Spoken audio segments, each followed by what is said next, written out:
Hello दोस्तों, आप लोगों की आवश्यकता के अनुरूप हम सेकंड ग्रेड एसएसटी स्टूडेंट्स के लिए टेस्ट सीरीज लेके आए हैं। आज टेस्ट 1 का पार्ट ए होगा। इसका अगला पार्ट हम कल अपलोड कर देंगे। चलिए बिना वक्त गवाए शुरू करते हैं सेकंड ग्रेड एसएसटी टेस्ट। पहला प्रश्न, इतिहास के पिता की पदवी सही अर्थों में किससे संबंधित है? हेरोडोटस, यूरिपिडीज, सुकरात या अरस्तु? इतिहास के सही अर्थों में इतिहास के पिता की जो पदवी है, सही अर्थों में इतिहास के पिता की पदवी वो किससे संबंधित है? तो इसका आंसर हो जाएगा ऑप्शन है, यानी इतिहास का पिता किसे कहते हैं? हेरोडोटस साहब है ना, उन्हें इतिहास के पिता की पदवी दी गई है। किसे दी गई है? हेरोडोटस साहब को इतिहास के पिता की पदवी दी गई है ना। अगले प्रश्न पे चलते हैं। किस जिले में मोहनजोदाड़ो स्थित है? किस जिले में मोहनजोदाड़ो स्थित है? मोंटगोमरी, लरकाना, सिंध या उधमपुर? यानी किस जिले में मोहनजोदाड़ो है? मोंटगोमरी में है, लरकाना में है, सिंध में है, उधमपुर में है। तो इसका आंसर क्या हो जाएगा? ऑप्शन बी, यानी जो लरकाना जिला है ना, वहाँ पे मोहनजोदाड़ो स्थित है। किस जिले में? लरकाना जिले में। किस जिले में है? लरकाना जिले में मोहनजोदाड़ो स्थित है। ठीक है, अगले प्रश्न पे चलते हैं। भारतीय इतिहास के संदर्भ में कौन सा भावी बुद्ध है जो संसार की रक्षा हेतु अवतरित होंगे? यानी अभी तक अवतरित हुए नहीं हैं, लेकिन भविष्य में संसार की रक्षा के लिए अवतरित होंगे। कौन होंगे वो? लोकेश्वर, परमेश्वर, मैत्रेय या फिर पद्मपाणि? तो इसका आंसर क्या हो जाएगा? इसका आंसर हो जाएगा ऑप्शन सी, मैत्रेय। यानी जो मैत्रेय है वो भावी बुद्ध है जो संसार की रक्षा के लिए अवतरित होंगे। यानी मैत्रेय भावी बुद्ध है जो संसार की रक्षा के लिए अवतरित होंगे। ये भारतीय इतिहास के संदर्भ में कही गई बात है। ठीक है, अगले प्रश्न पे चलते हैं। गौशाल, जो मक्खली गौशाल है वो संबंधित है, किस संप्रदाय से संबंधित है? वो आजीविक संप्रदाय से हैं, शून्यवाद से हैं, पाशुपत संप्रदाय से हैं या जैन संप्रदाय से हैं? तो मक्खली गौशाल साहब किस संप्रदाय से संबंधित है? वो आजीवक संप्रदाय से संबंधित है। मक्खली गौशाल साहब है ना, वो किस संप्रदाय से संबंधित है? वो आजीवक संप्रदाय से संबंधित है। अगला प्रश्न, निम्न में से कौन सा मौर्य वंश का शासक है? यानी इनमें से हमें जो मौर्य वंश के शासक है ना वो आइडेंटिफाई करने हैं। अजातशत्रु, बिंबिसार, बिंदुसार या समुद्रगुप्त? तो इसका आंसर क्या हो जाएगा? इसका आंसर हो जाएगा ऑप्शन सी, जो बिंदुसार है ना वो मौर्य वंश के शासक है। ठीक है, बाकी हर्यक वंश के और गुप्त वंश के शासक है इनमें से। ठीक है, तो अजातशत्रु, बिंबिसार तो ये हर्यक वंश के हो गए, समुद्रगुप्त कौन से वंश के हो गए? ये गुप्त वंश के शासक हो गए। तो बिंदुसार है वो मौर्य वंश के शासक है। तो इसका आंसर क्या हो जाएगा? ऑप्शन सी इसका आंसर हो जाएगा। अगले प्रश्न पे चलते हैं। मौर्य प्रशासन के संबंध में निम्नलिखित कथनों पर विचार कीजिए। यानी जो सही कथन है वो हमें आइडेंटिफाई करने हैं। तो पहला कथन है, जो मौर्य साम्राज्य के पश्चिमी प्रांत की राजधानी तोसली थी। पहला कथन तो ये हो गया। दूसरा कथन है, एक प्रांत को चक्र कहा जाता था। मौर्य काल की बात कर रहा है, जो प्रांत है उसको चक्र कहा जाता था और वह राष्ट्रपाल नामक अधिकारी द्वारा प्रशासित होता था। तो इसमें से सही आंसर क्या है? केवल एक, केवल दो, एक और दो दोनों, या फिर ना एक और ना दो? तो इसका आंसर क्या हो जाएगा? ऑप्शन बी, केवल दो इसका सत्य है। बाकी जो कथन एक है वो असत्य है। क्यों असत्य है? देखिए, इसमें कहा गया है कि पश्चिमी प्रांत की राजधानी तोसली थी। तो जैसे ये अपन मान लेते हैं ये मौर्यन काल का अपना प्यारा भारत, मौर्यंस टाइम का बता रहे हैं। ठीक है, इस तरह से ये वाला पार्ट भी था मौर्यंस के टाइम में। तो जो तो ये कह रहा है किस भाग के लिए? पश्चिमी भाग के लिए। तो पश्चिमी भाग तो यहाँ हो गया, और तोसली कहाँ था? या तो पूर्वी भाग में था तोसली, तो उड़ीसा की राजधानी था, है ना। तो इस कारण ये कथन गलत हो जाता है। जो पश्चिमी भाग था उसकी राजधानी क्या थी? पश्चिमी भाग की राजधानी थी उज्जैन। क्या थी? पश्चिमी प्रांत की राजधानी उज्जैन थी। इस प्रकार कथन एक हमारा गलत हो जाता है। और दूसरा कथन क्या था? प्रांत को चक्र कहा जाता था। बिल्कुल प्रांत को चक्र कहा जाता था, और उसका हेड कौन होता था? चक्र का राष्ट्रपाल नाम का अधिकारी चक्र का हेड होता था, है ना, उसके द्वारा यह प्रशासित होता था। इस प्रकार कथन हमारा दो सत्य हो गया। तो इस प्रकार इसका आंसर क्या हो जाएगा? ऑप्शन बी इसका सही आंसर हो जाएगा। अगले प्रश्न पे चलते हैं। सर्वप्रथम मानव ने किस धातु का प्रयोग किया था? यानी सबसे पहले मानव ने किस धातु का प्रयोग किया था? सोने का, चांदी का, तांबा का या लोहे का? तो सबसे पहले मानव ने किस धातु का प्रयोग किया? सोना, चांदी, तांबा या लोहा? तो इसका आंसर क्या हो जाएगा? ऑप्शन सी, यानी सबसे पहले मानव ने तांबा धातु है ना, कॉपर, उसका प्रयोग किया था। किसका प्रयोग किया? तांबे का प्रयोग किया था। ठीक है, तो इसका आंसर क्या हो गया? Option C. अगला प्रश्न है, निम्नलिखित में से कौन सा चिश्ती सिलसिला नहीं है, यानी कौन है जो चिश्ती सिलसिले से संबंधित नहीं है? कुतुबुद्दीन बख्तियार काकी साहब, शेख हमीमुद्दीन नागौरी साहब, बाबा फरीद या शेख बहाउद्दीन जकारिया साहब? तो इसका आंसर क्या हो जाएगा? जो शेख बहाउद्दीन जकारिया साहब है ना, वो चिश्ती सिलसिले से संबंधित नहीं थे। बाकी कुतुबुद्दीन बख्तियार काकी, शेख हमीमुद्दीन नागौरी और बाबा फरीद ये चिश्ती सिलसिले से संबंधित थे। जो अपने शेख बहाउद्दीन जकारिया साहब थे, ये कादरी सिलसिले से जुड़े थे। किस सिलसिले से? कादरी सिलसिले से जुड़े हुए थे। कादरी सिलसिले से जुड़े हुए थे ये, ना कि चिश्ती सिलसिले से। और ये बाकी तीन हैं वो चिश्ती सिलसिले से संबंधित थे, है ना। कुतुबुद्दीन बख्तियार काकी साहब, शेख हमीमुद्दीन नागौरी साहब और बाबा फरीद साहब, ये तीनों चिश्ती सिलसिले थे। और शेख बहाउद्दीन जकारिया साहब ये कादरी सिलसिले से संबंधित थे। अगले प्रश्न पे चलते हैं। सुप्रसिद्ध मध्यकालिक संत शंकरदेव संबंधित थे। जो शंकरदेव थे ना, मध्यकालिक संत थे, वो किस संप्रदाय से संबंधित थे? शैव संप्रदाय से, वैष्णव संप्रदाय से, अद्वैत संप्रदाय से, अद्वैताद्वैत संप्रदाय से? तो जो अपने शंकरदेव साहब थे ना, वो वैष्णव संप्रदाय से संबंधित थे। किससे थे? वैष्णव संप्रदाय से। शंकरदेव साहब वैष्णव संप्रदाय से संबंधित है, ठीक है। मध्यकालिक संत थे शंकरदेव, ठीक है। पित्रादुरा आरंभ किया था। पित्रादुरा जो तकनीक है ना, वो किसने प्रारंभ की थी?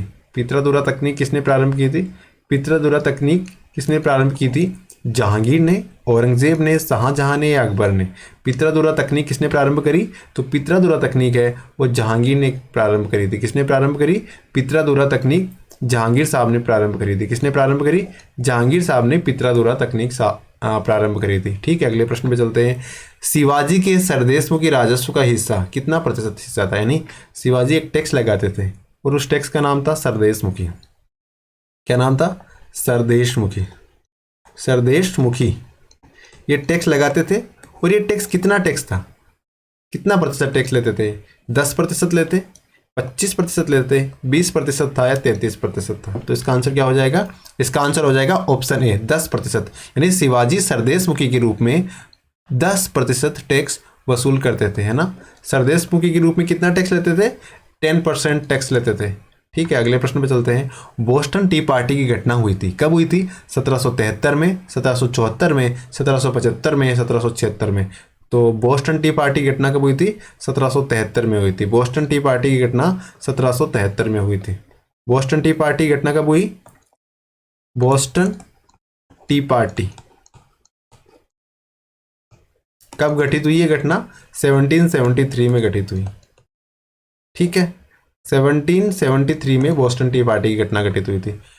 अगला प्रश्न है, इनमें से कौन सा वेद मेलोडीज का संग्रह है? यानी मेलोडी क्या होती है? मेलोडी मतलब गान। उसका संग्रह किस वेद में है? ऋग्वेद में है, यजुर्वेद में है, सामवेद में है या अथर्ववेद में? तो क्या आंसर हो जाएगा इसका? जो मेलोडीज किस वेद में है? मेलोडी मतलब गाने किस वेद में है? ऋग्वेद में, यजुर्वेद, सामवेद या अथर्ववेद? तो इसका आंसर क्या हो जाएगा? ऑप्शन सी, सामवेद में। जो सामवेद है ना अपना, उसमें मेलोडीज का समावेश किया गया है, गान का समावेश किया गया है ना। तो इसका आंसर क्या हो जाएगा? ऑप्शन सी, यानी मेलोडीज किस में है? सामवेद में मेलोडीज है। अगले प्रश्न पे चलते हैं। किस भारतीय साहित्यिक धरोहर का अर्थ गुरु के समीप जाकर बैठना होता है? यानी इनमें से किसका अर्थ होता है कि गुरु के समीप जाकर बैठना? तो आरण्यक का, पुराण का, उपनिषद का या वेद का? तो इसका उत्तर क्या हो जाएगा? ऑप्शन सी। उपनिषद शब्द है ना, उसका तात्पर्य क्या है? गुरु के समीप बैठकर लिखी गई पुस्तकें या गुरु से ज्ञान लेके लिखी गई पुस्तकें या गुरु, तो इसका शाब्दिक अर्थ है कि गुरु के समीप बैठना, उपनिषद का। तो इसका आंसर क्या हो जाएगा? Option C. और उपनिषद शब्द का अर्थ क्या हो गया? गुरु के समीप बैठना, ठीक है। गुरु के समीप जाके बैठना या समीप जाके बैठना। अगले प्रश्न पे चलते हैं। 16 महाजनपदों की सूची किस बौद्ध ग्रंथ में मिलती है? त्रिपिटक में मिलती है, अंगुत्तर निकाय में मिलती है, ललित विस्तार में मिलती है, दीपवंश में मिलती है? तो 16 महाजनपदों की सूची किस बौद्ध ग्रंथ में मिलती है? तो इसका आंसर हो जाएगा अंगुत्तर निकाय में। अंगुत्तर निकाय जो बौद्ध ग्रंथ है उसमें 16 महाजनपदों की सूची मिलती है, ठीक है ना। 16 महाजनपदों की।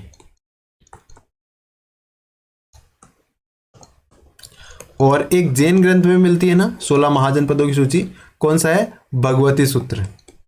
भगवती सूत्र नाम का जो जैन ग्रंथ है उसमें भी 16 महाजनपदों की सूची मिलती है, ये जैन ग्रंथ है, ठीक है। और जो अंगुत्तर निकाय है वो बौद्ध ग्रंथ है जिसमें भी 16 महाजनपदों की सूची मिलती है। अगले प्रश्न पे चलते हैं। वर्धमान महावीर और किस नाम से विख्यात है, यानी वर्धमान महावीर को एक अन्य नाम से भी जाना जाता था, कौन सा है इनमें से? जैना, महान शिक्षक, महान प्रचारक या जैन? तो वर्धमान महावीर को अन्य किस नाम से जाना जाता था? तो देखो यहाँ पे कंफ्यूजन क्या है, एक तो जैना है, एक जैन है। तो भगवान महावीर को अन्य नाम यानी जैना नाम से जाना जाता था। किस नाम से? जैना। तो इसका आंसर क्या हो जाएगा? ऑप्शन ए इसका आंसर हो जाएगा। जैना नाम से भगवान महावीर को जाना जाता था, ठीक है। अगले प्रश्न पे चलते हैं। बुद्ध को बुद्धिमान और करुणा का सागर किसमें वर्णित किया गया है, यानी कौन से वो ग्रंथ है जिसमें बुद्ध को बुद्धिमान बताया गया है और करुणा का सागर बताया गया है? जातक कथा में, अमरकोश में, बुद्ध चरित में या द लाइट ऑफ एशिया में? तो बुद्ध को बुद्धिमान बताया गया है और करुणा का सागर बताया गया है, किसमें? इसका आंसर हो जाएगा ऑप्शन डी, यानी द लाइट ऑफ एशिया नाम की बुक है एक, उसमें बुद्ध को बुद्धिमान बताया गया है और करुणा का सागर बताया है ना। लाइट ऑफ द एशिया नाम की बुक है, उसमें बुद्ध को बुद्धिमान बताया गया है और करुणा का सागर बताया गया है। अगले प्रश्न पे चलते हैं। राजा कालाशोक के समय कौन सी बौद्ध संगति हुई थी, यानी कालाशोक था ना जब राजा, उस समय कौन सी बौद्ध संगति हुई थी? पहली, दूसरी, तीसरी या चौथी? तो कालाशोक के टाइम पे दूसरी बौद्ध संगति हुई थी। कौन सी बौद्ध संगति हुई कालाशोक के टाइम पे? कालाशोक के टाइम पे दूसरी बौद्ध संगति हुई थी, है ना। तीसरी अशोक के समय हुई और चौथी कनिष्क के समय हुई। अगले प्रश्न पे चलते हैं। अशोक के अभिलेखों की भाषा है, जो अशोक है ना उसके अभिलेखों की भाषा कौन सी है? प्राकृत भाषा है, प्राकृत और खरोष्टी है, प्राकृत, खरोष्टी और अरमाइक है या प्राकृत, अरमाइक और ग्रीक है? तो इसका आंसर क्या हो जाएगा? जो अशोक के शिलालेख हैं वो प्राकृत में लिखे गए हैं, अरमाइक में लिखे गए हैं और ग्रीक में लिखे गए हैं। तो इसका आंसर क्या हो जाएगा? ऑप्शन डी, यानी अशोक के शिलालेख प्राकृत में लिखे गए हैं, अरमाइक में लिखे गए हैं और ग्रीक भाषा में लिखे गए हैं। तो इसका आंसर क्या हो जाएगा? ऑप्शन डी इसका सही आंसर हो जाएगा। अगले प्रश्न पे चलते हैं।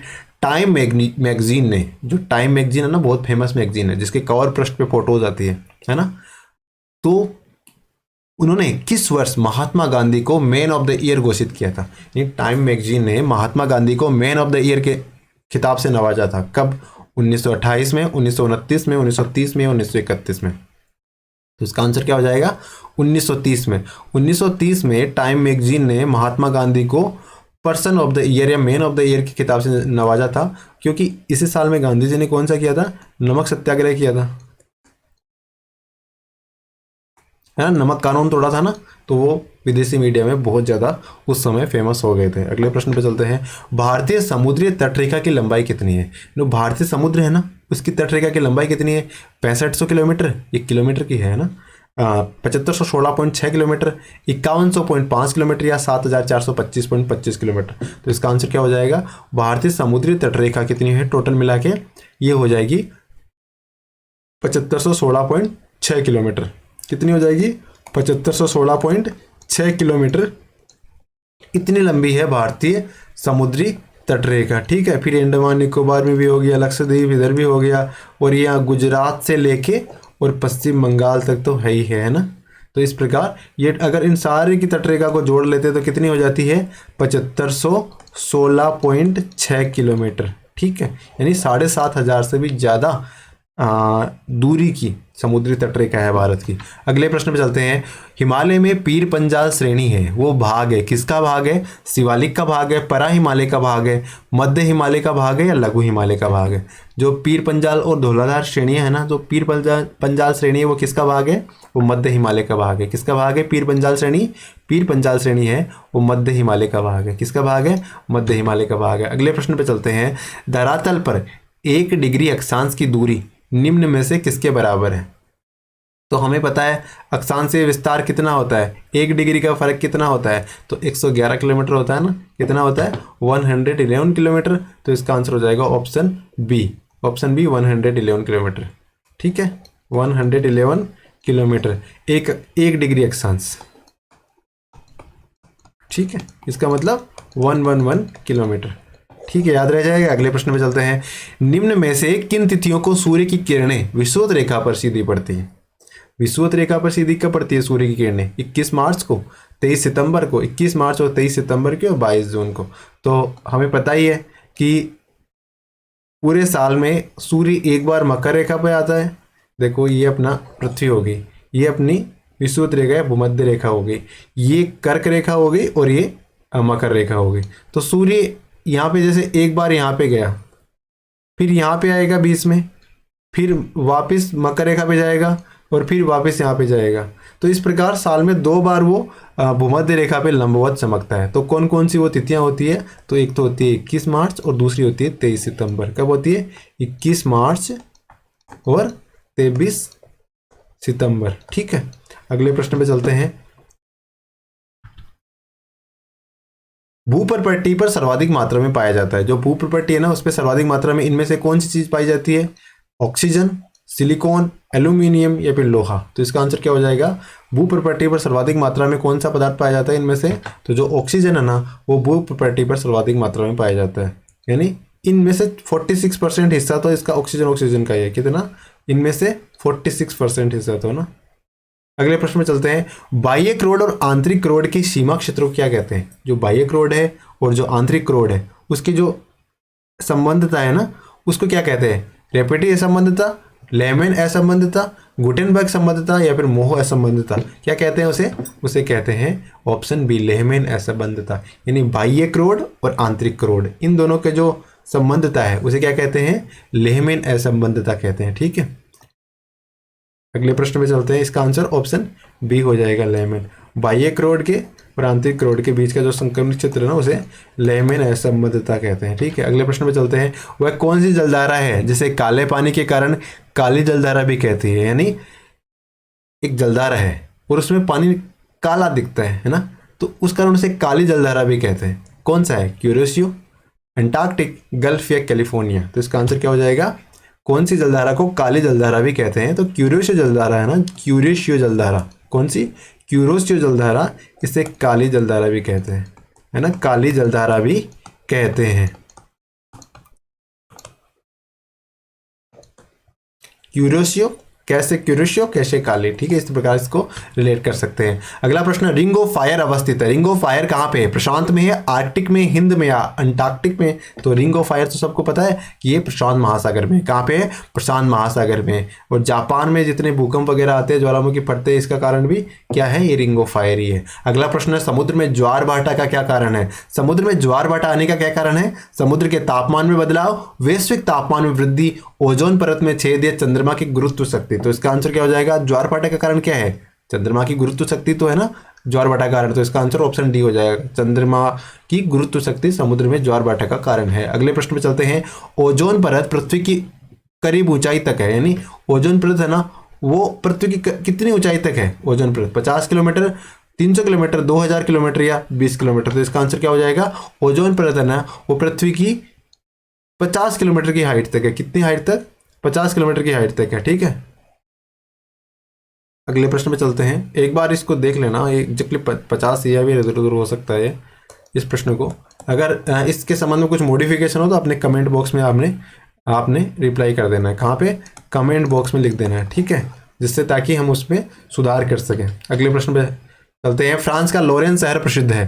फ्रांस का लोरेंस शहर है ना वो किसके लिए प्रसिद्ध है? कागज उद्योग के लिए, रसायन उद्योग के लिए, लौह इस्पात उद्योग के लिए या सूती वस्त्र उद्योग के लिए? तो फ्रांस का लोरेंस शहर वो किसके लिए फेमस है? लौह और इस्पात उद्योग के लिए फेमस है। फ्रांस का लोरेंस शहर लौह और इस्पात उद्योग के लिए फेमस है। किसके लिए फेमस है? लोरेंस शहर लौह इस्पात उद्योग के लिए फेमस है। अगले प्रश्न में चलते हैं। रोका स्थानांतरित कृषि की जाती है। रोका नाम की जो स्थानांतरित कृषि है वो कहाँ की जाती है? चाइना, मैक्सिको, ब्राजील या अमेरिका? तो रोका स्थानांतरित कृषि ब्राजील में की जाती है। कहाँ की जाती है? रोका कहाँ किया जाता है? ब्राजील में। रोका क्या है? स्थानांतरित कृषि और कहाँ की जाती है? ब्राजील में की जाती है। अगले प्रश्न पे चलते हैं। राजस्थान में पश्चिमी विक्षोभों से वर्षा किन महीनों में होती है? यानी पश्चिमी विक्षोभ से वर्षा किन महीनों में होती है? जुलाई अगस्त में होती है, अगस्त सितंबर में होती है, अप्रैल और मई में होती है, दिसंबर और जनवरी में होती है? तो इसका आंसर क्या हो जाएगा? जो मावट की बात कर रहा है यहाँ पे, तो मावट कब होती है? दिसंबर जनवरी में ही तो होती है ना मावट। तो कब होती है? दिसंबर जनवरी में होती है। ऑप्शन डी इसका सही आंसर हो जाएगा, दिसंबर जनवरी। अगले प्रश्न पे चलते हैं। राजस्थान का शुष्कतम जिला कौन सा है? जैसलमेर, जोधपुर, बीकानेर या हनुमानगढ़? राजस्थान का शुष्कतम जिला कौन सा है? तो राजस्थान का जो शुष्कतम जिला है वो जैसलमेर में है। लेकिन अगर शुष्कतम स्थान की बात करें तो वो क्या हो जाएगा? फड़ौदी। जोधपुर है ना वो राजस्थान का शुष्कतम स्थान है। स्थान में ये है, लेकिन अगर जिले की बात करें तो जिला कौन सा होगा? जिला होगा अपना जैसलमेर, शुष्कतम जिला होगा राजस्थान का।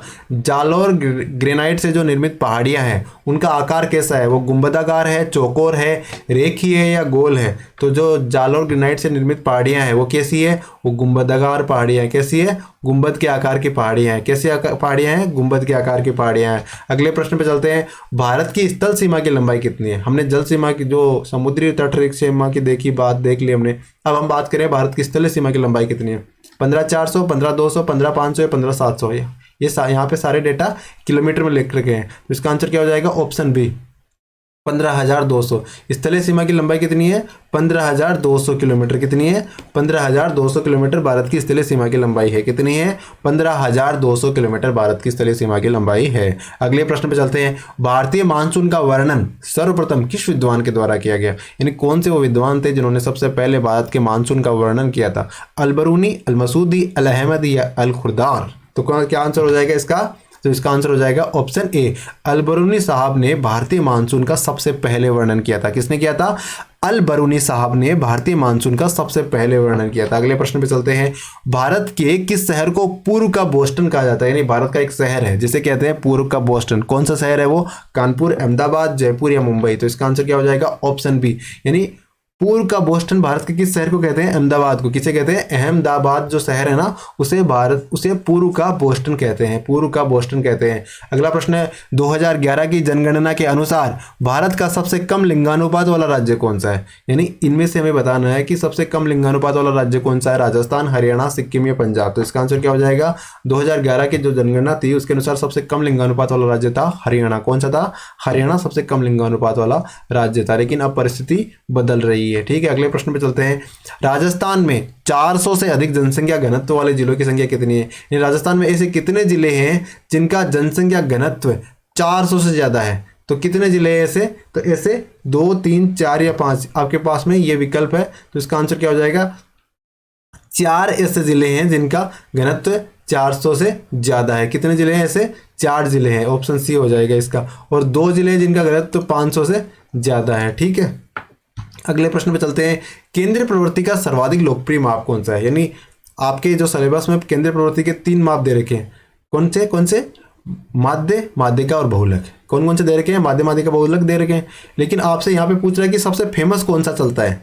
तो इसमें जो माध्य है ना, अंकगणितीय माध्य युग है, जो हम साधारण शब्दों में जिसे औसत कहते हैं, वो सबसे ज़्यादा फेमस है ना।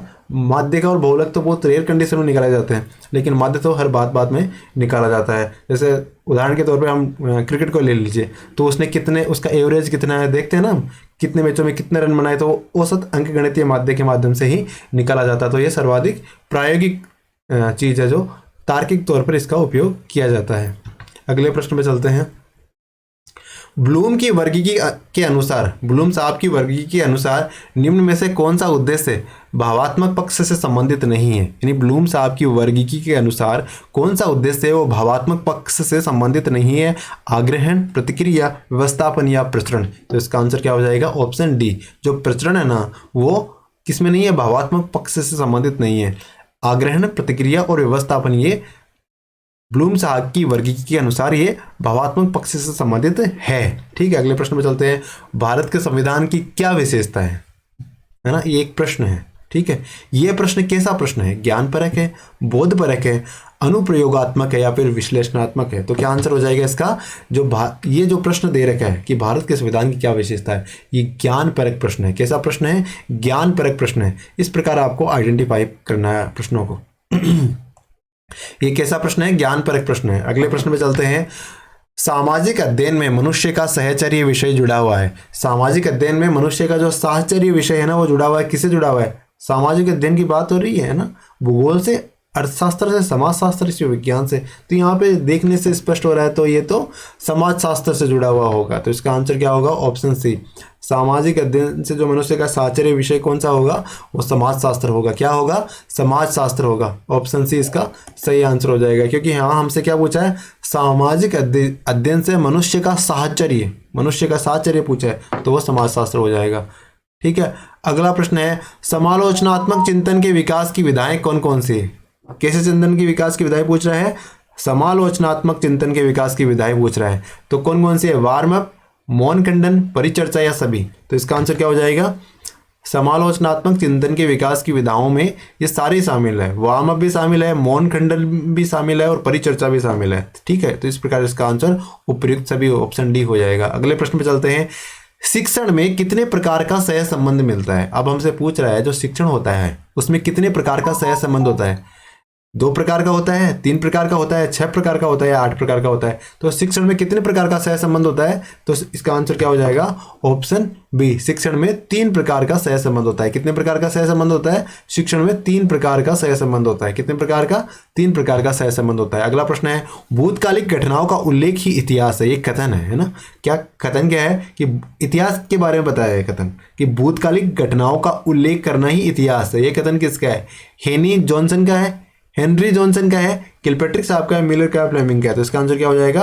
ऑप्शन ए, हेनरी जॉनसन साहब ने कहा था कि भूतकालिक घटनाओं का उल्लेख ही इतिहास है, यानी जो भूतकालिक घटनाएं है ना उनका उल्लेख कर दो और इतिहास है ये हेनरी जॉनसन साहब ने कहा था। किसने कहा था? हेनरी जॉनसन साहब ने कहा था। किसने कहा था? हेनरी जॉनसन साहब ने कहा था। अगले प्रश्न पे चलते हैं। किलपैट्रिक के अनुसार प्रायोजना का प्रकार नहीं है, यानी किलपैट्रिक साहब ने प्रायोजना के प्रकार बताए हैं, लेकिन इनमें से इन विकल्पों में से एक है जो प्रायोजना का प्रकार नहीं है। रचनात्मक, अभ्यासात्मक, नैतिक या रसास्वादन? तो इसका आंसर क्या हो जाएगा? जो नैतिक है ना वो किलपैट्रिक साहब के अनुसार प्रायोजना का प्रकार नहीं है, बाकी रचनात्मक, अभ्यासात्मक और रसास्वादन है ना, ये किसके प्रकार है? किलपैट्रिक साहब के अनुसार प्रायोजना के प्रकार है। तो इसका आंसर क्या हो जाएगा? Option C. बाकी ये है और ये भी है लेकिन ये नहीं है, तो इस प्रकार इसका आंसर ऑप्शन सी हो जाएगा। अगले प्रश्न पे चलते हैं। पर्यटन विधि एक विधि है, पर्यटन विधि, उसके प्रतिपादक कौन है? प्रोफेसर रेन है, मिलर है, किलपैट्रिक है, फ्लेमिंग है? तो पर्यटन विधि के प्रतिपादक कौन है? ऑपरेशन रेन साहब। कौन है? ऑपरेशन रेन साहब है ना, वो पर्यटन विधि के प्रतिपादक है। किस विधि के? पर्यटन विधि के प्रतिपादक है। पर्यटन विधि के प्रतिपादक कौन है? रेन साहब है, रेन। ठीक है, अगले प्रश्न पे चलते हैं। स्थानीय भूगोल शिक्षण के लिए सर्वोत्तम विधि है। अगर स्थानीय भूगोल शिक्षण करवाना है तो उसके लिए कौन सी विधि सबसे बेस्ट विधि है? क्षेत्र भ्रमण, प्रोजेक्ट, समस्या समाधान या कथन? यानी अगर लोकल भूगोल का शिक्षण करवाना है तो इसके लिए तो मेरे हिसाब से भी क्षेत्र भ्रमण ही करवाना पड़ेगा, कि लोकल भूगोल तो ये हो गया वहां जाओ और देखो और सीखो, तो ये क्षेत्र भ्रमण हो जाएगा। क्या हो जाएगा? ऑप्शन ए, क्षेत्र भ्रमण। अगला प्रश्न है, सामाजिक विप्लव कराने के लिए आप क्या करेंगे? अगर आपको सामाजिक विप्लव करवाना है तो क्या करेंगे? भाषण देंगे, अनुकरण करेंगे, मानसिक उद्वेलन करेंगे या फिर पाठ्य पुस्तक पढ़ाएंगे? तो इसके लिए क्या आंसर हो जाएगा? सामाजिक विप्लव करवाने के लिए आप मानसिक उद्वेलन करेंगे। क्या करेंगे? मानसिक उद्वेलन करेंगे। किसके लिए? मानसिक विप्लव के लिए मानसिक उद्वेलन करेंगे। ठीक है, मानसिक विप्लव के लिए मानसिक उद्वेलन, मानसिक विप्लव करवाने के लिए क्या करेंगे? मानसिक उद्वेलन करेंगे, तो मानसिक विप्लव हो जाएगा, है ना। अगले प्रश्न में चलते हैं। कौन सी क्रिया प्रधान शिक्षण सामग्री है? इनमें से कौन सी क्रिया है जो प्रधान शिक्षण सामग्री है? लूप, फिल्म, रेडियो या भ्रमण? तो इसका आंसर क्या हो जाएगा? ऑप्शन डी, जो भ्रमण है ना वो प्रधान शिक्षण सामग्री है। कौन सी? भ्रमण है ना वो प्रधान शिक्षण सामग्री है। नहीं, भ्रमण के माध्यम से शिक्षण प्रदान किया जाता है, प्रधान मुख्य शिक्षण सामग्री में शामिल है भ्रमण। अगले प्रश्न में चलते हैं। अनुभव शंकु सबसे पहले किसने दिया था? यानी अनुभव शंकु का कॉन्सेप्ट है ना, सबसे पहले किसने दिया था? जॉन डेवी साहब ने दिया था, एडगलर डेल साहब ने दिया, मुलर ने दिया, किलपैट्रिक ने दिया। तो इसका आंसर क्या हो जाएगा? ऑप्शन बी, एडगलर डेल साहब ने अनुभव शंकु सबसे पहले दिया था। अनुभव शंकु का कॉन्सेप्ट किसने दिया सबसे पहले? एडगलर डेल साहब ने। किसका? अनुभव शंकु का। अनुभव शंकु का कॉन्सेप्ट एडगलर डेल साहब ने। डेल है ना, याद रह जाएगा।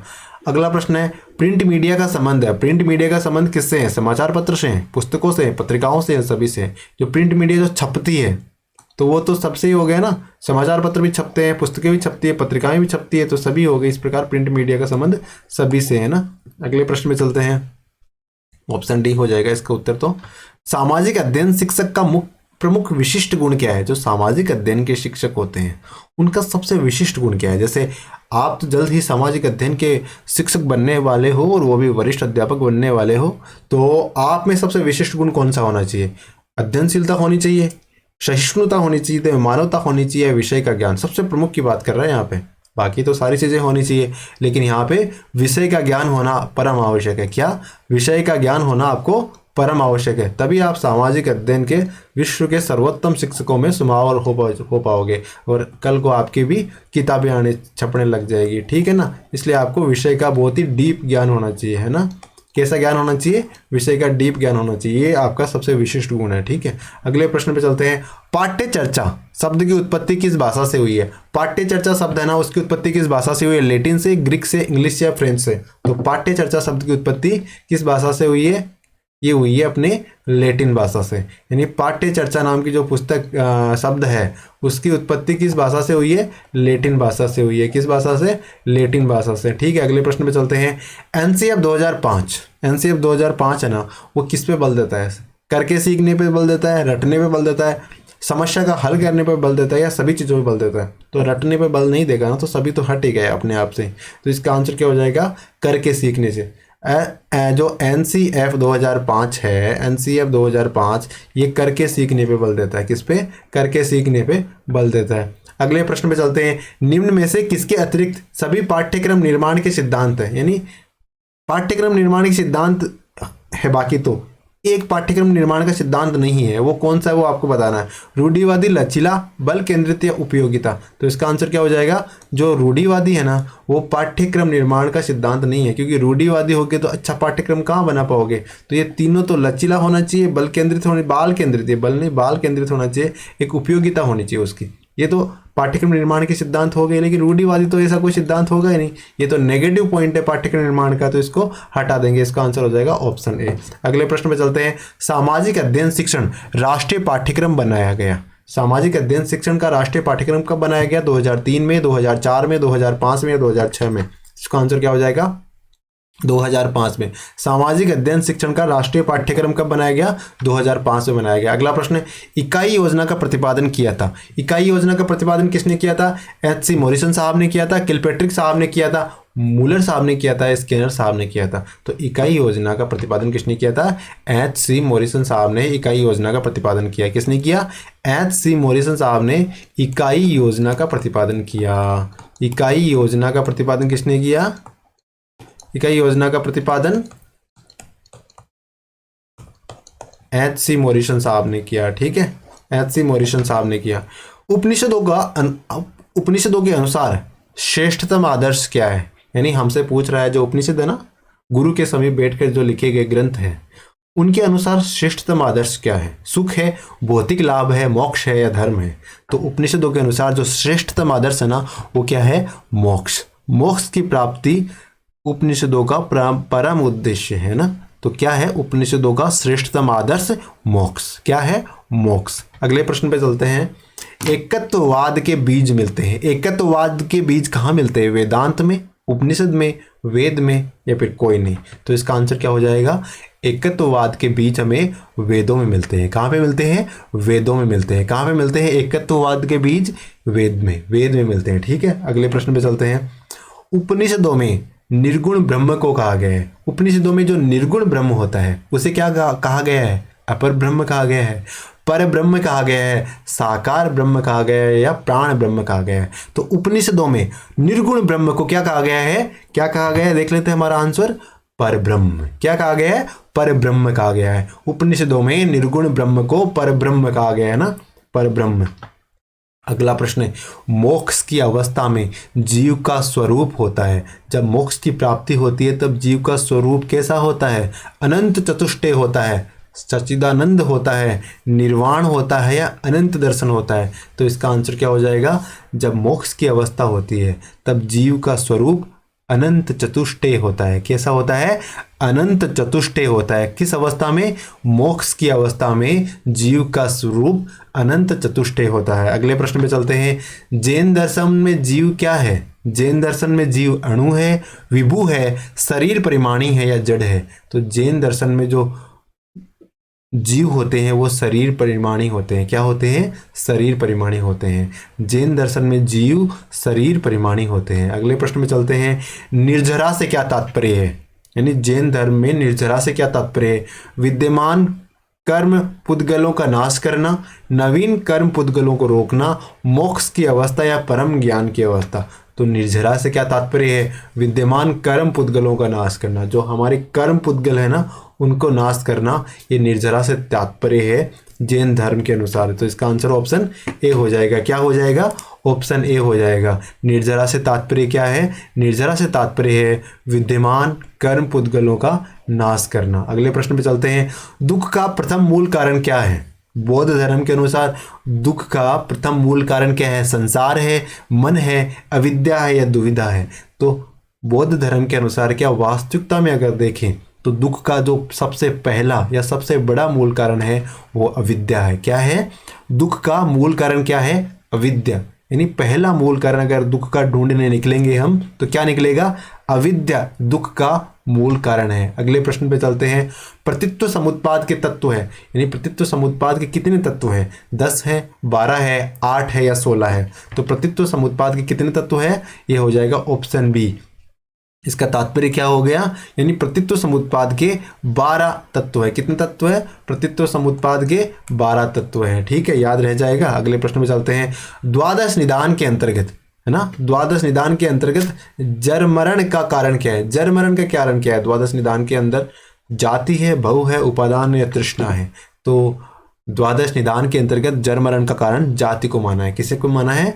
जरमरण का कारण जाति को माना है ना। तो ऑप्शन ए इसका सही आंसर हो जाएगा। अगला प्रश्न है। किसके अनुसार सत्य ही ईश्वर है? किन्होंने कहा था कि सत्य है ना वही ईश्वर है? टैगोर ने, गीता ने, गांधी ने या राधा कृष्णन ने? तो इसका आंसर क्या हो जाएगा? गांधी ने कहा था कि सत्य है ना वो ईश्वर है। किसने कहा था? गांधी ने कहा था कि सत्य ही ईश्वर है। अगले प्रश्न में चलते हैं। एकादश नियम के अंतर्गत आते हैं। एकादश नियम के अंतर्गत क्या आता है? अभय आता है, शारीरिक श्रम आता है, अहिंसा आती है या सभी के सभी आते हैं? तो कोई एकादश नियम दिए रखे हैं ना, उनमें से इनमें से कौन कौन सी बातें आती है? अभय भी आता है, शारीरिक श्रम भी आता है, अहिंसा भी आती है और ये सभी आते हैं। अभय, शारीरिक श्रम, अहिंसा और सभी। ठीक है, इस प्रकार द्वादश नियम के अंतर्गत ये सभी आ जाते हैं। ठीक है, तो इसका आंसर ऑप्शन डी हो गया। अगला प्रश्न है। सुकरात को किस दर्शन का आलोचक माना गया? सुकरात साहब ने एक दर्शन की आलोचना की थी, या यूं कहे उनकी बातों से स्पष्ट होता है कि वो उस दर्शन के आलोचक थे। किसके? प्लेटो के, अरिस्टो के, सुकरात के खुद के या सोफिस्ट के? तो इसका आंसर हो जाएगा ऑप्शन डी। यानी सुकरात है ना वो सोफिस्टों के आलोचक थे। किसके आलोचक थे? सोफिस्टों के आलोचक थे सुकरात, है ना। अगले प्रश्न पे चलते हैं। प्लेटो की एक प्रसिद्ध संस्था थी, यानी प्लेटो की एक संस्था थी, बहुत फेमस संस्था थी। कौन सी थी वो? एकेडमी थी, लाइसियम थी, शासन शास्त्र थी या धर्म ग्रंथ थे? तो प्लेटो की संस्था क्या थी? एकेडमी। क्या थी? प्लेटो की एक प्रसिद्ध संस्था एकेडमी प्लेटो की एक प्रसिद्ध संस्था थी। अगले प्रश्न पे चलते हैं। ऑप्शन ए इसका सही आंसर हो गया। ज्ञान प्रत्यक्ष पर आधारित है। कौन मानते हैं कि ज्ञान है ना वो प्रत्यक्ष पर आधारित है? तो सोफिस्ट मानते हैं, सुकरात मानते हैं, प्लेटो मानते हैं, अरस्तु मानते। तो जो सो कॉल्ड सोफिस्ट होते हैं ना वो मानते हैं कि ज्ञान है ना वो प्रत्यक्ष होता है। तो ज्ञान प्रत्यक्ष नहीं परोक्ष भी होता है ना। तो इस प्रकार इसका आंसर क्या हो जाएगा? ज्ञान प्रत्यक्ष पर आधारित है। ये कौन मानते थे? वो सोफिस्ट मानते थे। कौन मानते थे? सोफिस्ट मानते थे। और सुकरात इसके मतलब आलोचक कह सकते हैं सुकरात को इनका। अगला और आज के वीडियो का अंतिम प्रश्न है। आदर्श मूलक सुखवाद संबंधित है ये किसने कहा था? बेंथम ने, मिल ने, रेस डेल ने या सीजविक ने? तो इसका आंसर क्या हो जाएगा? आदर्श मूलक सुखवाद संबंधित है रेस डेल से। आदर्श मूलक सुखवाद का जो कॉन्सेप्ट दिया था ये किसने दिया था? रेस डेल ने दिया था। किसने दिया था? आदर्श मूलक सुखवाद। कैसा सुखवाद? आदर्श मूलक सुखवाद। ठीक है, इसका आंसर ऑप्शन सी हो गया। ठीक है भैया, आज के वीडियो का ये अंतिम प्रश्न था और ये सेकंड ग्रेड की एसएसटी की जो विद्यार्थी है उनके लिए हम टेस्ट सीरीज लेके आए हैं। हो सकता है आपके लिए फ़ायदेमंद हो ये, और अगर आपके लिए फ़ायदेमंद है तो आप इसे मतलब अपने दोस्तों के साथ भी शेयर कर दें। ठीक है।